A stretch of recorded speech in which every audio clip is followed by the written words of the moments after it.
The Red Keep was quieter than usual, the kind of quiet that felt dangerous. Ned Stark had been warned before. King's Landing was no place for honor, no place for truth, but he never thought the shadows would come for him so quickly. That night, as the moonlight spilled into his chamber, he sat reading old letters, trying to piece together the truth about Robert's children. The air grew colder, and the hairs on his neck stood up. He wasn't alone. Outside his chamber door, Jon Snow had returned from the wall much earlier than anyone expected. He had been sent back to deliver urgent news from Benjen before vanishing, and fate had pulled him south again. With him stood Robb, who had come to keep his father safe after whispers of treachery reached Winterfell. Neither of them trusted the Lannisters, and neither of them trusted the silence that had fallen over the halls. Arya had been wandering the castle in her usual way, chasing after her own adventures. Needle at her side, she had overheard two men in black cloaks muttering about finishing the wolf tonight. Her blood ran cold. She didn't think twice. She darted through the corridors and found Jon and Robb outside their father's chamber. Her face was pale, her breath short. "They're coming," Arya whispered. "Two men." "I heard them. They said they'll kill father." Jon's hand went to his sword instantly. Robb tightened his grip on his own hilt, his face hardening. They didn't doubt Arya for a moment. Together, they stepped closer to the door, guarding it like wolves protecting their den. It happened fast. The chamber door creaked, and two shadows slipped inside, daggers glinting under the moon. They thought they had the advantage, but they hadn't counted on Stark blood waiting for them. Robb lunged first, his sword clashing against steel as he blocked the assassin's strike meant for Ned's back. Jon moved like he was born for this moment, cutting down the second man before he could reach their father. The clash of steel filled the chamber.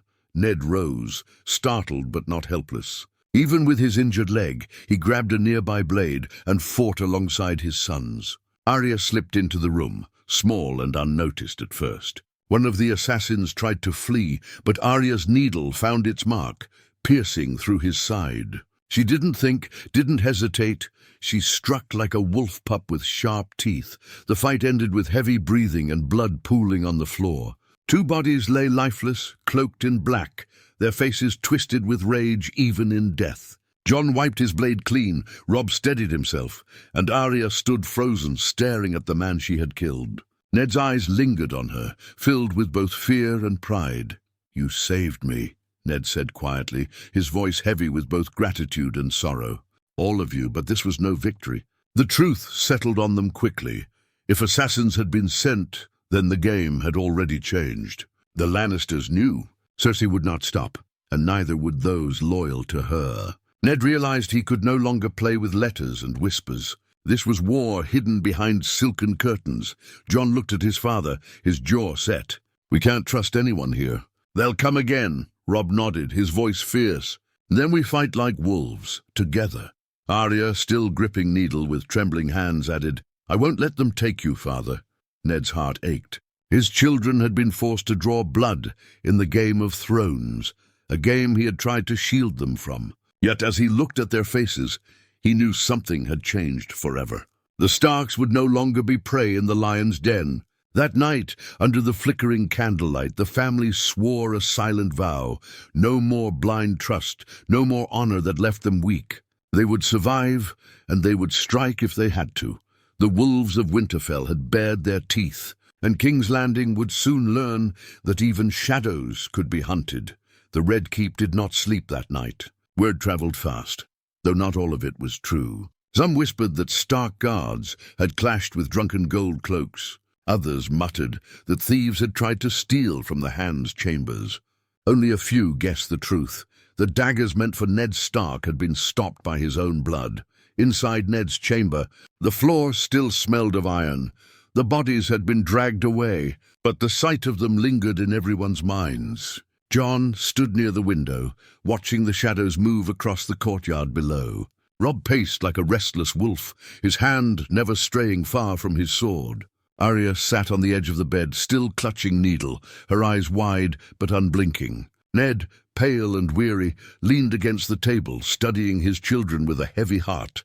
Those men, Ned began, his voice low but steady, were not common cutthroats. Their hands, their steps, trained. Sent here by someone with power. Cersei, Robb said at once. He spat the name like poison. Who else would dare?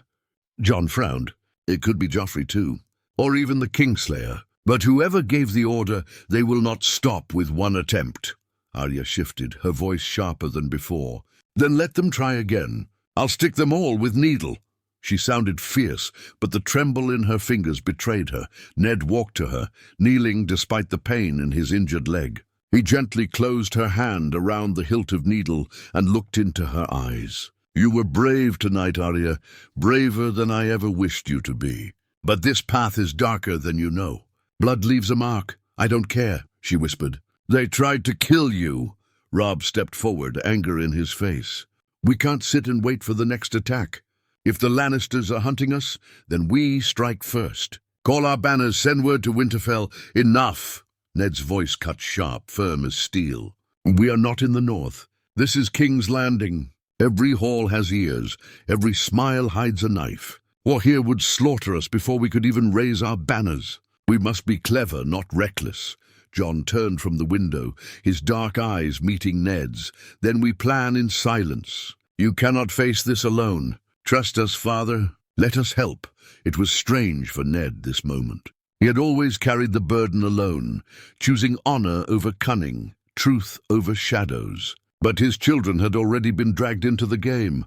Jon's eyes held quiet resolve. Robb's fire burned too fiercely to ignore. And Arya had already spilled blood. The wolves had grown teeth sooner than he wished. Very well, Ned said finally. We will keep this attempt hidden. If Cersei knows we survived, she will only strike harder. Let her think her plan still veiled. But from now on, none of you walk these halls alone. Not even for a moment. Arya's chin lifted. What about Sansa? She'll be in danger too. The name struck the room like a blade. Sansa, still blind to the dangers around her, still lost in her dreams of being queen beside Joffrey. Ned's chest tightened. She must be protected, though she does not see the need for it. Arya, you must watch her closely, even if she resents it. Arya groaned but nodded. She'll hate me for it. Better her hate than her blood on these floors, Jon said quietly. They spent the rest of the night whispering plans. Robb suggested placing Stark guards at their doors, but Ned reminded him that even guards could be bought. Jon offered to move through the city's shadows, watching and listening where Lannister eyes might not reach. Arya insisted on training more with needle, swearing she would never be caught unready again. When dawn finally broke, King's Landing stirred to life, oblivious to the war brewing behind its walls. The sun glinted off the Red Keep's towers, painting them golden, but to the Starks it looked like a cage. Ned dressed carefully, hiding the fatigue in his face, and prepared to attend the council meeting, as if nothing had happened. Jon and Robb flanked him like silent shadows, and Arya slipped away, determined to keep watch over Sansa. At the council table, Ned's eyes scanned each face with new suspicion. Littlefinger smirked as always, though his eyes lingered too long on Ned's tired expression. Varys's soft voice carried its usual concern, but even concern felt like poison here. Renly spoke of feasts and tourneys. Grand Maester Pycelle droned about sickness in the city, and all the while Ned wondered which of them knew the daggers had already been drawn. That night, as torches flickered in the halls, Jon returned from the city with whispers of gold being passed into unknown hands. Robb uncovered strange movements of guards loyal to the Lannisters. And Arya, hiding in shadows as only she could, overheard Cersei herself speaking in hushed tones about a wolf that should have been killed. The Starks gathered again in secret, the weight of it all pressing down on them. The truth was clear now. The lions wanted blood, and the wolves could no longer remain silent. For the first time in King's Landing, Ned Stark allowed himself to think not as a lord, bound by honor, but as a father, cornered with his children. And a cornered wolf was far more dangerous than any knight. The days after the attack passed like a storm cloud, heavy and unrelenting. To the eyes of King's Landing, the hand of the king carried on his duties with the same solemn face. But behind the closed doors of the Tower of the Hand, the Starks lived like prey, sensing the hunter's gaze. Cersei Lannister was no fool. She noticed the increased presence of Stark children in the corridors, their eyes sharp, their steps wary. She noticed how Ned now rarely walked alone, and how Robb lingered too often by his side, hand close to steel. Even Arya's small shadow unsettled her. Wolf's blood, she thought, too wild to tame. The Queen did not need whispers to know her first strike had failed. What she needed now was patience, and patience was her cruelest weapon. On the third evening, as Ned returned from the council, Jon slipped quietly into his chambers with grim news. "I followed one of the gold cloaks. He carried coin, more than his salary would ever allow. He went to the Lion's Gate and passed it to a cloaked rider. Not a thief, not a beggar. Someone trained. I think they're buying more blades." Ned clenched his jaw. "The Queen prepares another move." Robb struck his fist against the table. "Then let me challenge them openly. Call Joffrey out, call Jaime. Let them face us in the light instead of sending rats in the dark." Ned's gaze softened, but his words were stern. "Robb, this is not Winterfell. Here even the air listens. An open challenge will be twisted into treason. They will paint us as rebels before our banners are ever raised." Jon leaned forward. "Then we play their game, shadows against shadows. If they hire blades, so must we." Ned's eyes snapped to him, colder than the wall Jon had left behind. "Starks do not hire killers." But Arya, quiet until then, spoke up with fire in her small voice. "Then let me do it. They won't see me. I can slip through halls, crawl through walls. I've already killed once. I can do it again." The room went still. Arya's words struck like a stone in water, sending ripples through them all. Robb's face twisted with protest, but he could not erase the truth. She had been the one to stop a fleeing assassin that night. Jon looked at her with worry, as though seeing her grow into something too sharp, too fast. Ned's heart broke in silence. His little girl, speaking of murder as though it were play. "No," Ned said finally, voice trembling with both command and sorrow. "I will not let you be swallowed by this city's rot. You are children, all of you. This is my burden." Jon's voice rose, quiet but unyielding. "With respect, Father, you cannot protect us by caging us. The Lannisters already dragged us into their game. We bleed with you now, whether you wish it or not." Ned saw it then, clear as the dawn over Winterfell. Their innocence was gone. He had tried to shield them, but the daggers had cut too deep. His sons were men in their own right, his daughter a wolf pup already bearing fangs. The old ways of honor would not survive in King's Landing. But perhaps his family could, if they faced the darkness together. That night, they swore a pact, not with words spoken aloud, but with silent glances and the unshakable bond of blood. Jon would keep to the shadows of the city, gathering whispers and following the trail of gold. Robb would remain by Ned's side, the wolf that guarded the hand, even in the council's viper pit. Arya would move quietly, unseen, watching those who thought a child harmless. And Ned, heavy with the weight of it all, would hold the mask of honor while hiding teeth beneath. Meanwhile, Cersei moved her pieces. She whispered to Pycelle of sickness spreading in the north, painting the Starks as weak. She leaned into Joffrey's ear, filling him with tales of wolves plotting treason. She fed Jaime her anger, letting his pride burn hotter than her own. In the Red Keep, smiles sharpened into blades, and courtiers chose sides with the same ease as gamblers choosing dice. But not all eyes in the castle belonged to lions. Varys, the spider, had already learned of the failed attempt. In the still of night he sent a message wrapped in silk.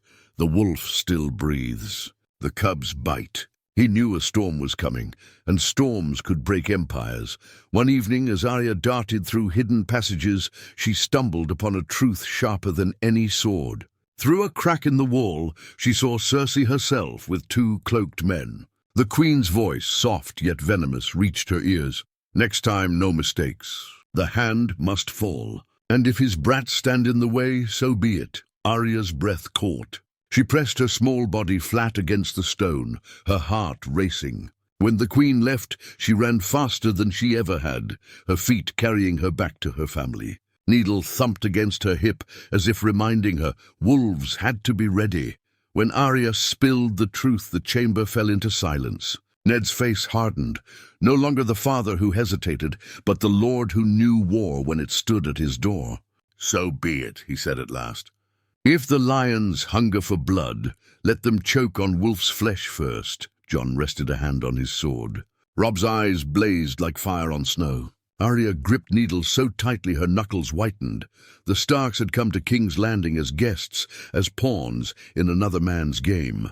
But the board had shifted. In the dead of night, within the heart of the Red Keep, the wolves chose not to wait for death. They chose to hunt. The Red Keep was alive with whispers, though no one dared speak too loudly. It was as though the castle itself sensed the storm brewing inside its walls. Guards shifted nervously, servants scurried with their heads lowered, and even the highborn lords looked over their shoulders. Something unseen lingered in the air, a clash not yet declared but inevitable. For the Starks, every day became a test of survival. Robb shadowed his father relentlessly, never letting Ned step into a chamber unguarded. Jon vanished for hours, returning with scraps of information gleaned from taverns and alleyways. Arya disappeared into secret passages, slipping past guards with the ease of a cat. And Sansa, sweet blind Sansa, remained trapped in her golden dream, speaking of Joffrey's smile while poison gathered around her feet. Ned feared for her most of all. Each time she defended the prince, his heart grew heavier. If she ever discovered the daggers aimed at her family, the pain would shatter her. But Ned no longer had the luxury of soft truths. He was beginning to realize that innocence in King's Landing was just another way to bleed. The first move of the wolves came quietly. Jon returned one night with blood on his sleeve. Not his own, but from a Lannister informant who had tried to follow him through the alleys. "He won't be whispering again," Jon said simply, his voice low and steady. Robb's eyes widened at the bluntness of it, but he did not scold. This was the cost of survival. Arya, too, struck her part in silence. Disguised in servants' clothes, she crept through the kitchens, the stables, the laundry halls, listening where no one cared if a child was near. She learned of shipments of weapons delivered to Lannister guards, of coin passed into the hands of killers, of a feast planned where wine would flow freely, but where one wrong sip might end a man's life. She reported everything to Ned, her face fierce with determination. Robb's role was different. His strength was not in shadows, but in steel. He trained daily in the yard, his blade striking harder, faster, sharper. Lannister eyes watched, whispering that the wolf cub grew dangerous, but Robb did not care. He wanted them to see, to fear. His rage burned hotter with each passing day. Though he tried to bury it beneath duty, Cersei, meanwhile, wove her own threads. She fed Jaime's pride with venom, whispering that Ned sought to disgrace the queen and tear the kingdom apart. She stoked Joffrey's cruelty, telling him the Stark children mocked him behind closed doors. "They are wolves in sheep's clothing," she told her son. "Strike first, and they will never rise against you." Joffrey's smile, cruel and eager, was all the answer she needed. The Queen's second strike came during a council meeting. Ned entered with Robb at his side, moving with the same stiff dignity he always carried. But this time the council's eyes burned hotter. Cersei had already whispered into their ears, painting Ned as a traitor who plotted with Stannis, a northerner who sought to break the realm apart. When Renly suggested more guards for the hand, Cersei's voice cut sharp. Why should the crown waste men guarding one who already plots against it?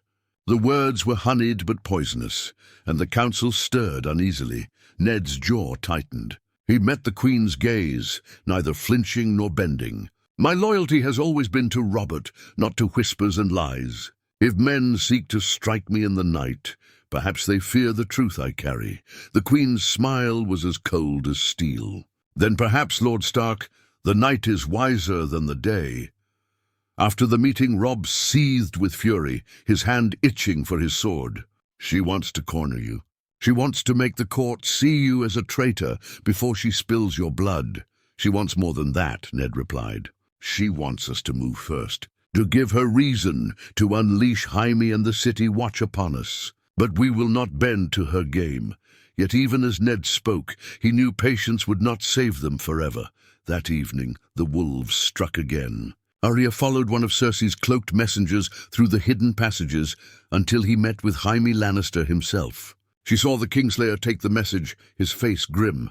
"Tomorrow," she heard him say, "the Hand will not leave this castle alive." Arya's heart thundered, and she slipped away before she was noticed.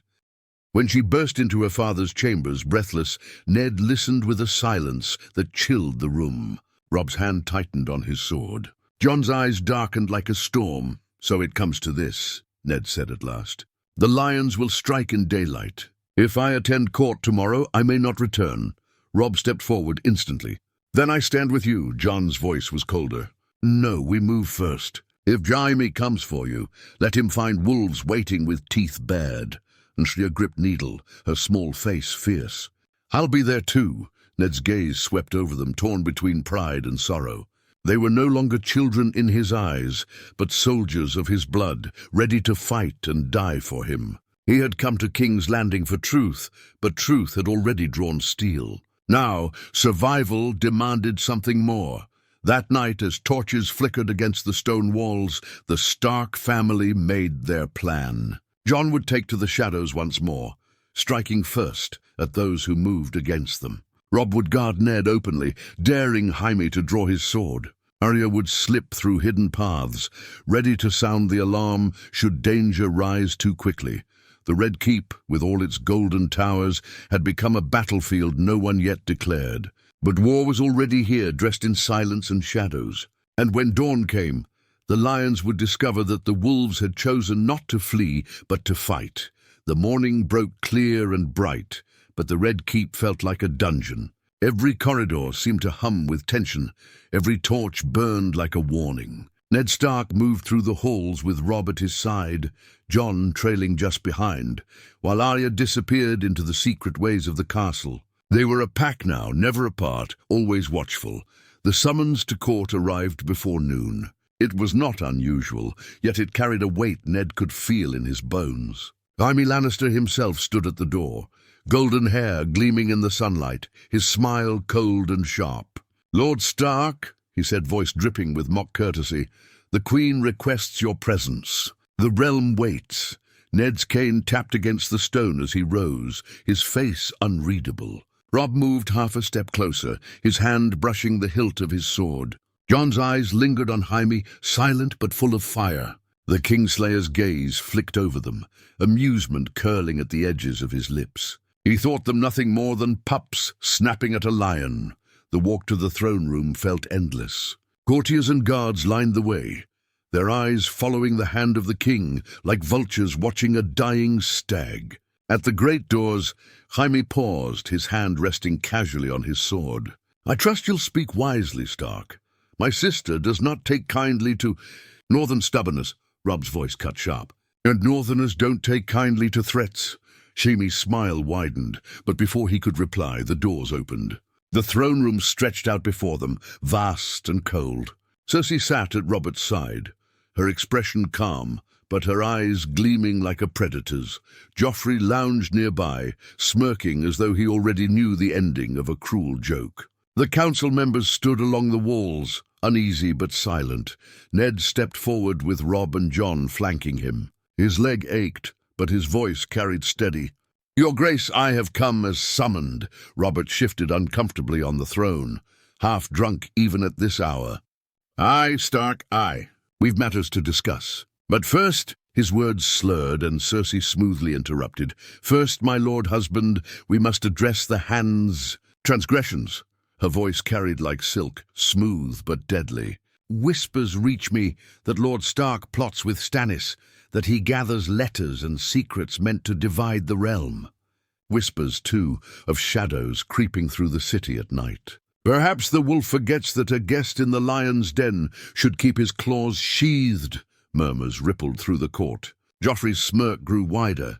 Jaime's hand tightened on his sword. Ned's jaw clenched, but he did not flinch. "I seek only the truth, Your Grace.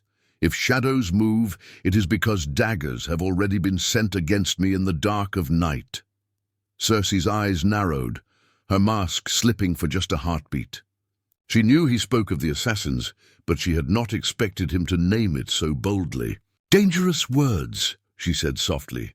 Then Jaime moved. It happened in a breath, the scrape of steel, the flash of golden hair, the hiss of swords leaving scabbards. Jaime's blade gleamed as he stepped forward, smiling like a man who had waited too long for this moment. "If the wolf seeks war, let us give him teeth." But the wolves were ready. Robb's sword met Jaime's in a clash that rang through the throne room. Sparks flew as steel slammed against steel. Jon was at Ned's side in an instant, Longclaw gleaming as he turned aside the first strike of a Lannister guard. Gasps echoed as chaos erupted, courtiers scattering, guards rushing forward. Arya moved unseen through the hidden passages above. From a narrow crack in the wall, she saw the clash unfold and darted down into the hall, weaving through the panic with needle drawn. Small and unnoticed, she slipped behind a guard and struck deep, the man collapsing before he even knew she was there. Robb fought like a storm, his youth burning into every strike. Jaime laughed as their blades danced, but sweat already glistened on his brow. "You're no match for me, boy," he taunted, though his voice carried strain. Robb's reply was a growl. "I'm not here to match you. I'm here to end you."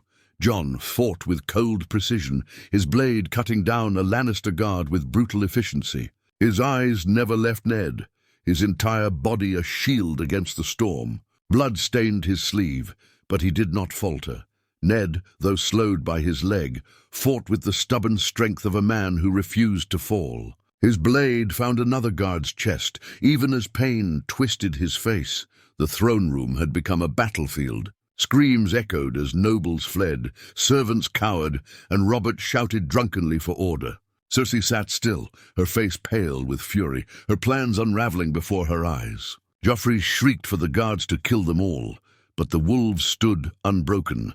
Arya slipped through the chaos, darting toward Joffrey with needle raised. She wanted to end the smirk, to silence the cruel boy forever. But Ned's voice cut through the din, sharp and commanding. "Arya, no!" She froze, torn between rage and obedience, and in that moment a guard lunged for her. Jon was there first, Longclaw slicing the man down.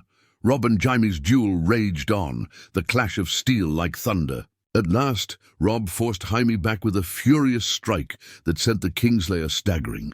For the first time, Jaime's smile faltered. The wolves had turned the ambush. The lion's trap lay broken, their blood on the stones of the throne room. Yet the fight was not done. Robert roared for silence, the guards hesitated, and Cersei's eyes burned with a hatred deeper than fire. Ned's breath came heavy, his children at his side, blood on their blades. He raised his voice, cutting through the chaos. "Is this what the crown has become? Assassins in the night, treachery in the day. If war is what the lions want, then war they shall have." The throne room fell silent, the words echoing like doom. The wolves had bared their teeth before the whole court, and nothing would ever be the same again. The throne room stank of blood. Broken banners lay trampled underfoot. The polished stone streaked red, where guards had fallen. The air still rang with the echoes of steel, though the fighting had stilled. Silence pressed down, heavy and unnatural, broken only by the ragged breaths of the living. Ned stood tall despite the pain in his leg, his children gathered around him like a wall of flesh and blood. Jon's sword dripped crimson. Robb's chest heaved with the exertion of his duel, and Arya clutched needle with knuckles white as bone. The Starks had not only survived the lion's trap, they had shattered it before half the court's eyes. Robert Baratheon looked down from his throne, face pale with shock, his cup forgotten in his hand. His voice was hoarse when he finally spoke. "7 hells, what madness is this?" Ned's answer was iron. "The madness is in your queen, Robert. Assassins sent to my chamber at night.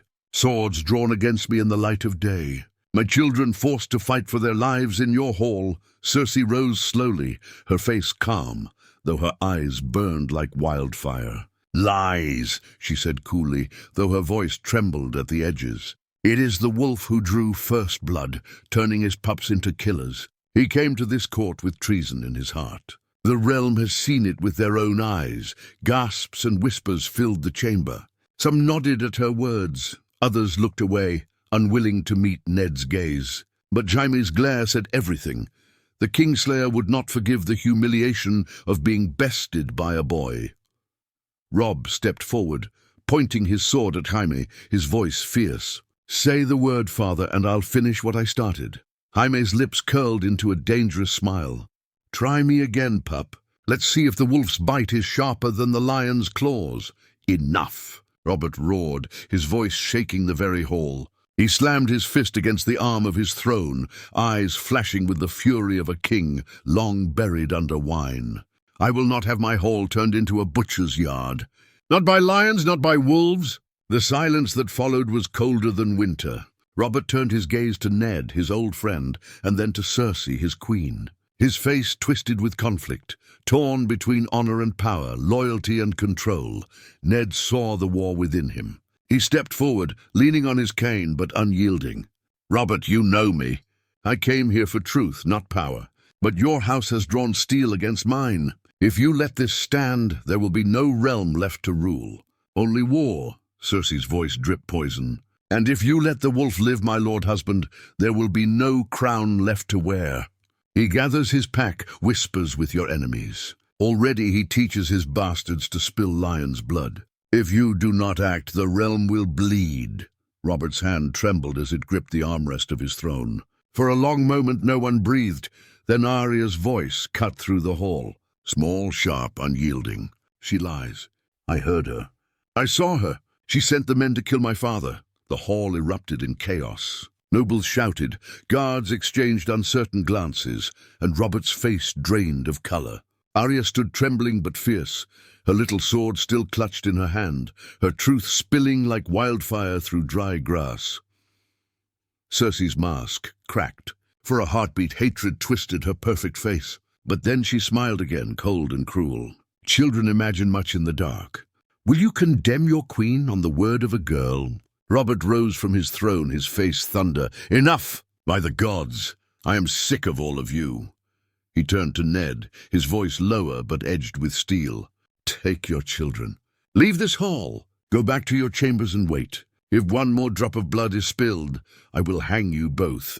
His eyes flicked between Ned and Cersei. "Do you hear me? I will hang you both." Ned bowed his head stiffly, his leg throbbing with pain. "As you command, your grace."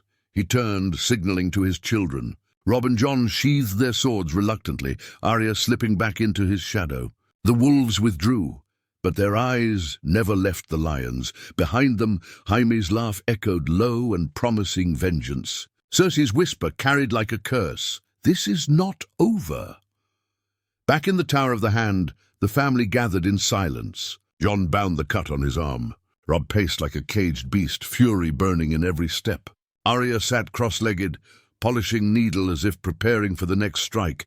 Ned sank into his chair, his face lined with exhaustion. He looked at his children and saw not innocence but fire, not safety but survival. He had come to King's Landing to serve honor, but honor had already drowned in blood. "We cannot stay," Jon said finally, his voice steady. "The Queen will never stop. Jaime will never stop. If Robert will not choose, then the lions will strike again until one of us falls." Robb slammed his fist against the wall. "Then we leave. Call the banners. Return to Winterfell and raise the North. If they want war, let them have war." Ned's eyes closed for a long moment. He wanted peace, safety, a way out of the web. But peace was dead. The only choice left was survival. When he opened his eyes again, the decision was made. "We leave at first light," quietly, swiftly. "If the lions wish to hunt, let them chase shadows. The wolves will not die in cages." Arya smiled faintly, fierce and sharp. "We'll show them, father. We'll show them wolves bite harder." The red keep outside their chamber walls still glittered like gold, but within its heart the lions had lost their prey. The pack was leaving, not broken but stronger, united, sharpened by blood. And when the North howled, the world would tremble. For the first time since stepping into King's Landing, Ned Stark allowed himself to hope, not for honor, not for truth, but for survival. And survival, he now knew, was the truest victory of all. The lions had thought the wolves weak, bound by chains of honor. But chains had broken and the wolves were free, and wolves once free never forget.